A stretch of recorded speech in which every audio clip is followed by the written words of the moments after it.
अगर आपका दुश्मन देश आपके किसी सैनिक को बंदी बना ले और 24 घंटे के अंदर अंदर बिना किसी अनुरोध के, बिना किसी आक्रमण के, बिना किसी शर्त के उसे छोड़ दे, तो 1 मार्च 2019 विश्व के रंगमंच पर भारत के लिए ऐसा ही एक ऐतिहासिक दिन था।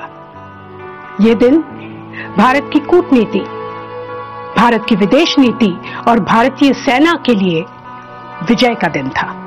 इंडियन एयरफोर्स के विंग कमांडर अभिनंदन वर्धमान पाकिस्तान के बंदी बनने के बावजूद सुरक्षित और ससम्मान अपने देश वापस लौट आए। एक तरफ भारत ने पाकिस्तान के प्रति सख्त रवैया रखा और दूसरी तरफ भारत की विश्व के अन्य सभी देशों से मित्रता की वजह से सारे विश्व का कड़ा दबाव पाकिस्तान पर रहा। विंग कमांडर अभिनंदन का यूं वापस लौट आना भारत की विदेश नीति की सबसे बड़ी सफलता है।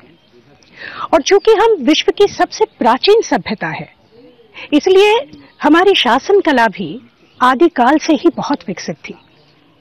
शासकों के आपस में संबंध, राज्यों के आपस में गठबंधन, ये सब कुछ कूटनीति के सिद्धांतों पर ही आधारित था।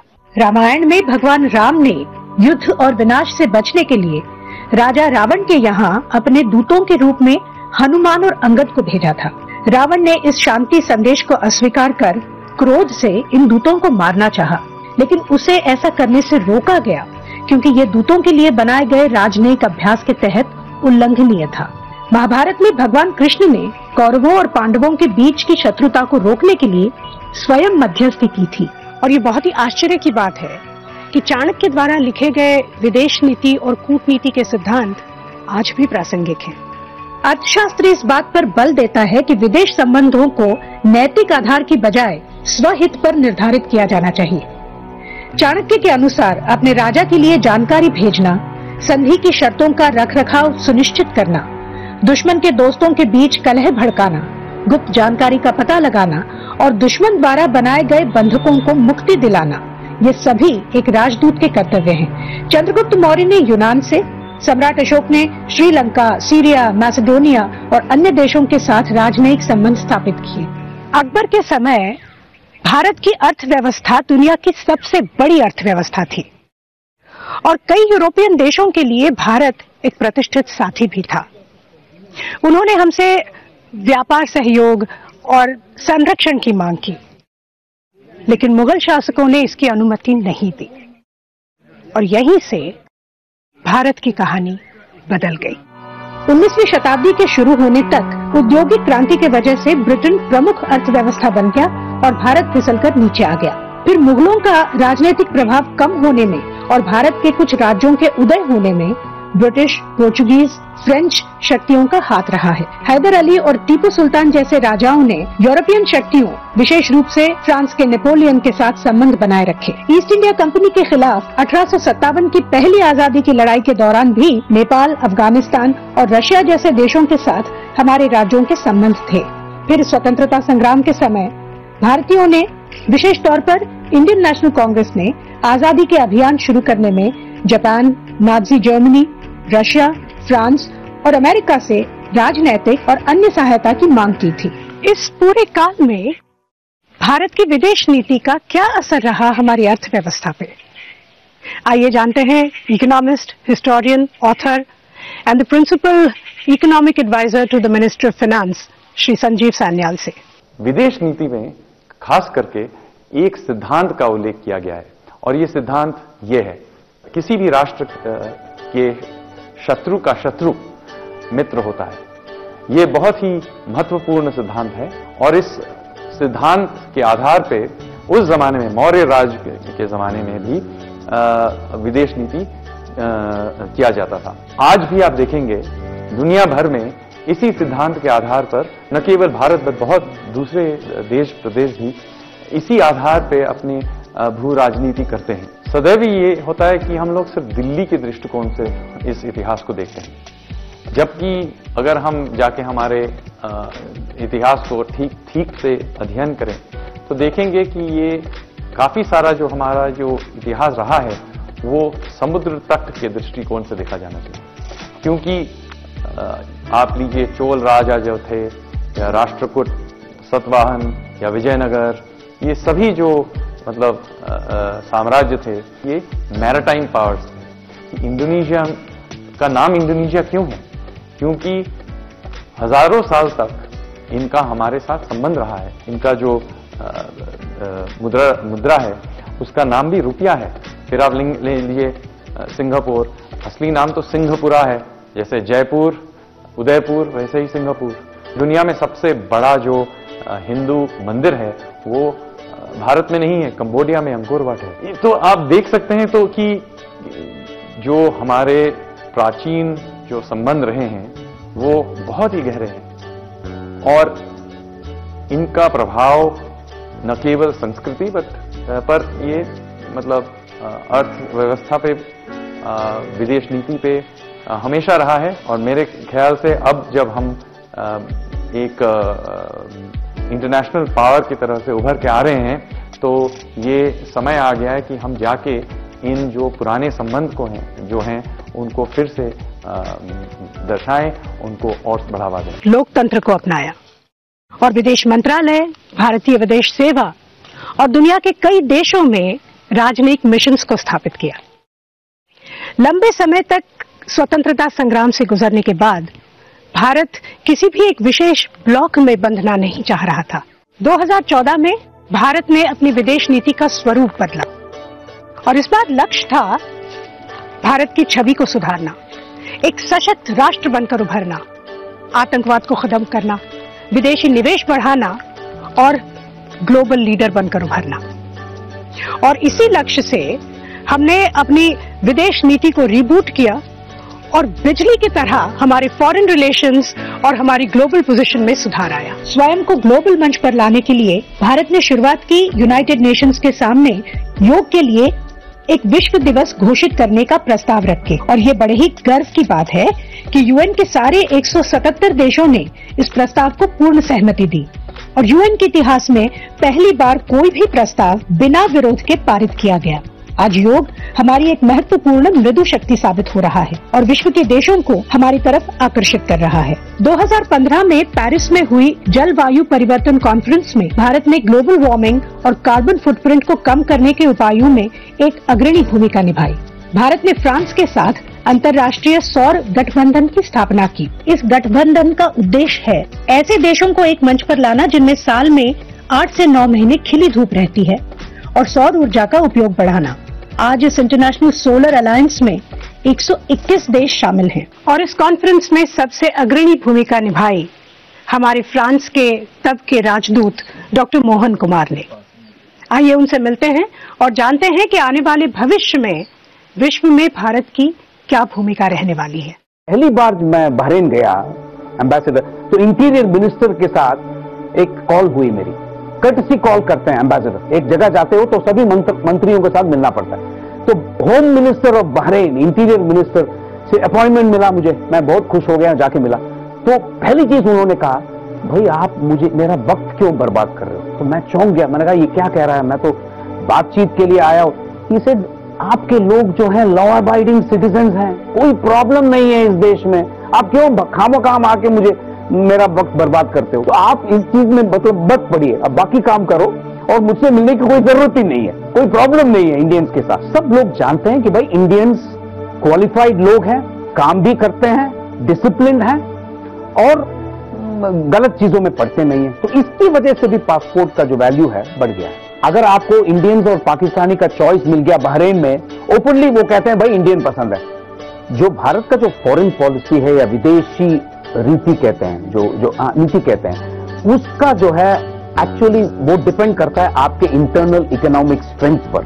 पिछले 4-5 साल में हमारे जो जीडीपी ग्रोथ है वो तो बहुत बढ़िया रहा है और सबसे फास्टेस्ट ग्रोइंग इकोनॉमी का एक तरह से आपको लेबल भी मिल गया है इंडिया, जो मतलब चीन से भी और ज्यादा हम लोग बढ़ रहे हैं जीडीपी के मतलब तौर से देखा जाए तो उसकी वजह से आपको और रिसोर्सेज मिल जाते हैं देश में विदेशी नीति के लिए। क्योंकि विदेशी नीति जो आजकल आप मान लीजिए आप प्रोजेक्ट एड कर रहे हैं अफगानिस्तान में, तो उसके लिए पैसे की जरूरत है, रिसोर्सेज की जरूरत है। तो आपका फॉरेन पॉलिसी भी एक तरह से डिपेंड करता है आपके इकोनॉमिक ग्रोथ पर और आपके रिसोर्सेज पर, और वो साफ साफ नजर आता है। इंडिया का जो आप स्टेचर देखेंगे, प्रेस्टीज देखेंगे, पावर देखेंगे, सब कुछ ही बढ़ गया है 4 साल में। मैं समझता हूं इसकी मतलब मूल वजह यह है कि आपकी इकोनॉमी अच्छी तरह परफॉर्म की। हमारी जो विदेश नीति है वो एम करता है बाकी कंट्रीज को जाके, हमारे प्रधानमंत्री जैसे या हमारे विदेश मंत्री जाते हैं तो खास करके हम ये बात करते हैं, भाई आपके यहां से इन्वेस्टमेंट हो सकती है नहीं हो सकती, ये बताइए। यूएई है, सऊदी अरेबिया का जो अभी आए थे हाल ही में इंडिया, तो उनका एक इन्वेस्टमेंट है $100 बिलियन का, रत्नगिरी में एक पेट्रोल रिफाइनरी का इन्वेस्टमेंट है।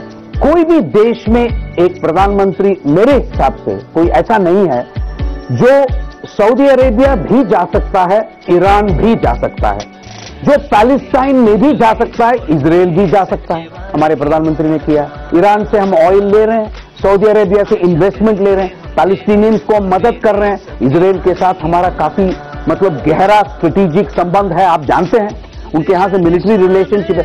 ये मेरे हिसाब से एक तरह का सक्सेस है इंडियन फॉरेन पॉलिसी में, जो नॉन अलाइनमेंट 2 मैं कहना चाहता हूं। किसी के साथ भी हम अलाइन नहीं हैं, और इसका मतलब यह है कि आपको बिल्कुल सभी देशों के साथ मैक्सिमम ऑप्टिमाइज रिलेशनशिप कैसे करना है, ये हम कर पा रहे हैं। ये एक बड़ी सक्सेस है। बाहर हमारे जो लोग हैं 25 मिलियन लोग हैं कि इनके ओसीआई कार्ड जो दिया हुआ है, ये जो सरकार ने ये किया, वो प्रधानमंत्री ने खुद, एक तो वो बाहर जाते हैं तो इनसे जरूर मिलते हैं, उनसे वो मालूम करना चाहते हैं भाई आप लोग ठीक हो नहीं ठीक हो। दूसरा वो ये भी अपील करते हैं उनसे कि भाई भारत बदल रहा है और आप हमें इसका साथ दें। आप इन्वेस्टमेंट कर सकते हो, नमामि गंगे है, या तो फिर प्रोजेक्ट्स हैं यहाँ पे, स्किल इंडिया है, डिजिटल इंडिया है। इसमें हम लोग इन्वेस्टमेंट ना सिर्फ सऊदी और बाकी देशों से मांगते हैं, हमारे लोग जो हैं क्योंकि काफी सक्सेसफुल हैं कुछ लोग, तो उनसे भी हम ये रिक्वेस्ट करते हैं कि भाई वापस आके अपने देश में तो इन्वेस्ट करो। भारत व्यापार और मिलिट्री बेस के लिए ईरान और ओमान की बंदरगाहों का इस्तेमाल कर रहा है। श्रीलंका और बांग्लादेश के लिए हम बंदरगाहें बना रहे हैं। बांग्लादेश, नेपाल और भूटान को रोड नेटवर्क के जरिए जोड़ने के लिए भारत डायमंड क्वाड्रिलैटरल का निर्माण कर रहा है। ये भारत की नई विदेश नीति और नई सोच का परिणाम है कि आज विश्व का लगभग हर देश हमारा मित्र है और कई देश हमारे आर्थिक, सांस्कृतिक और सैनिक सहयोगी भी हैं। भारत की विदेश नीति के बारे में थोड़ा और जानते हैं। आइए मिलते हैं ऑब्जर्वर रिसर्च फाउंडेशन के वाइस प्रेसिडेंट और विख्यात लेखक श्री गौतम चिकरमानी से। अब वॉर का मतलब ये नहीं कि जाके आप युद्ध शुरू करो, मगर जो हमने अपना एग्रेशन दिखाया है बालाकोट में, ये महाभारत के अंदर भी कहा गया था, आप पूरी कोशिश कीजिए पीस की, मगर जब कोई चारा ना रहे तो अपने देश को बचाना राजा का परम धर्म है। आजकल राजा नहीं है, आजकल प्राइम मिनिस्टर है, गवर्नेंस है, रूल नहीं है, गवर्नेंस होती है। तो द सेम प्रिंसिपल वही है, स्ट्रक्चर ऑफ गवर्नेंस बदल गया है। एक टाइम आता है जब पीस फेल हो जाती है, तब आपको दिखाना पड़ता है कि आप लड़ भी सकते हैं। हम पाकिस्तान से कई गुना स्ट्रांग हैं, हमारी आर्मी, हमारी मिलिट्री स्ट्रेंथ उससे कई ज्यादा है, हमारी इकोनॉमिक स्ट्रेंथ उससे 8 गुना ऊंची है।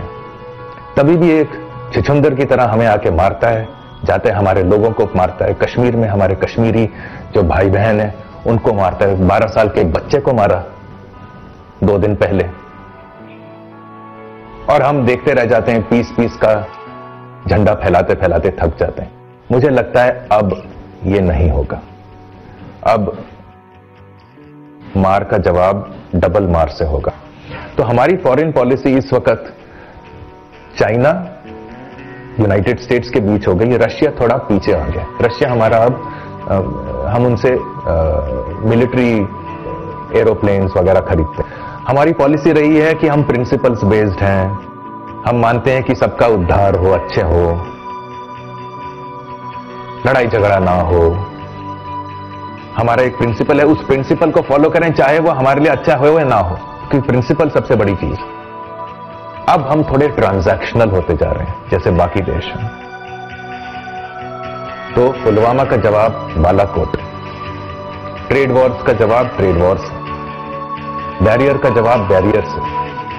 मगर अगर अमेरिका जैसा बड़ा देश है जो अगर बैरियर करता है, हम उससे क्या लड़ेंगे? तो उसके साथ कॉम्प्रोमाइज। ये ट्रांजैक्शनल अप्रोच जो हो गई है डिप्लोमेसी में, मिलिट्री में, ट्रेड में, ये एक नया चेंज आया है। क्योंकि ऐसा नहीं है कि हमने कहा मारो और हमने वॉर का ऐलान, जंग का ऐलान कर दिया, ऐसा नहीं है। हमने ट्रांजैक्शनल जाके बालाकोट में अटैक किया, कहते हैं 250 लोगों को मारा, बाकी पता नहीं प्रूफ क्या है क्या नहीं है मैं नहीं जानता, मगर पाकिस्तान टेरिटरी में हमारे एरोप्लेन गए, उनके टेरिटरी को बॉम्ब करके वापस आए। ये हम कर सकते हैं और ये बहुत बड़ा सिग्नल है कि अब आप डोंट मेस विद अस। अगली बार क्या होगा हम नहीं जानते। लोग कहते हैं कि ये इस सरकार ने किया, मगर मैं मानता हूं कि अगर कोई भी सरकार आए कल, उसे ये एक मिनिमम लेवल पे थ्रेशोल्ड हो गई है, एक बेस बन गया है। यहां से ऊपर ही जा सकते हैं, नीचे नहीं जा सकते। कल कोई भी सरकार हो, कोई आके हमें मारे और हम बैठे रहें पीस पीस का मंत्र जपते हुए, नहीं होगा। फॉरेन पॉलिसी का अपना एक दर्जा है, अपनी एक जरूरत है।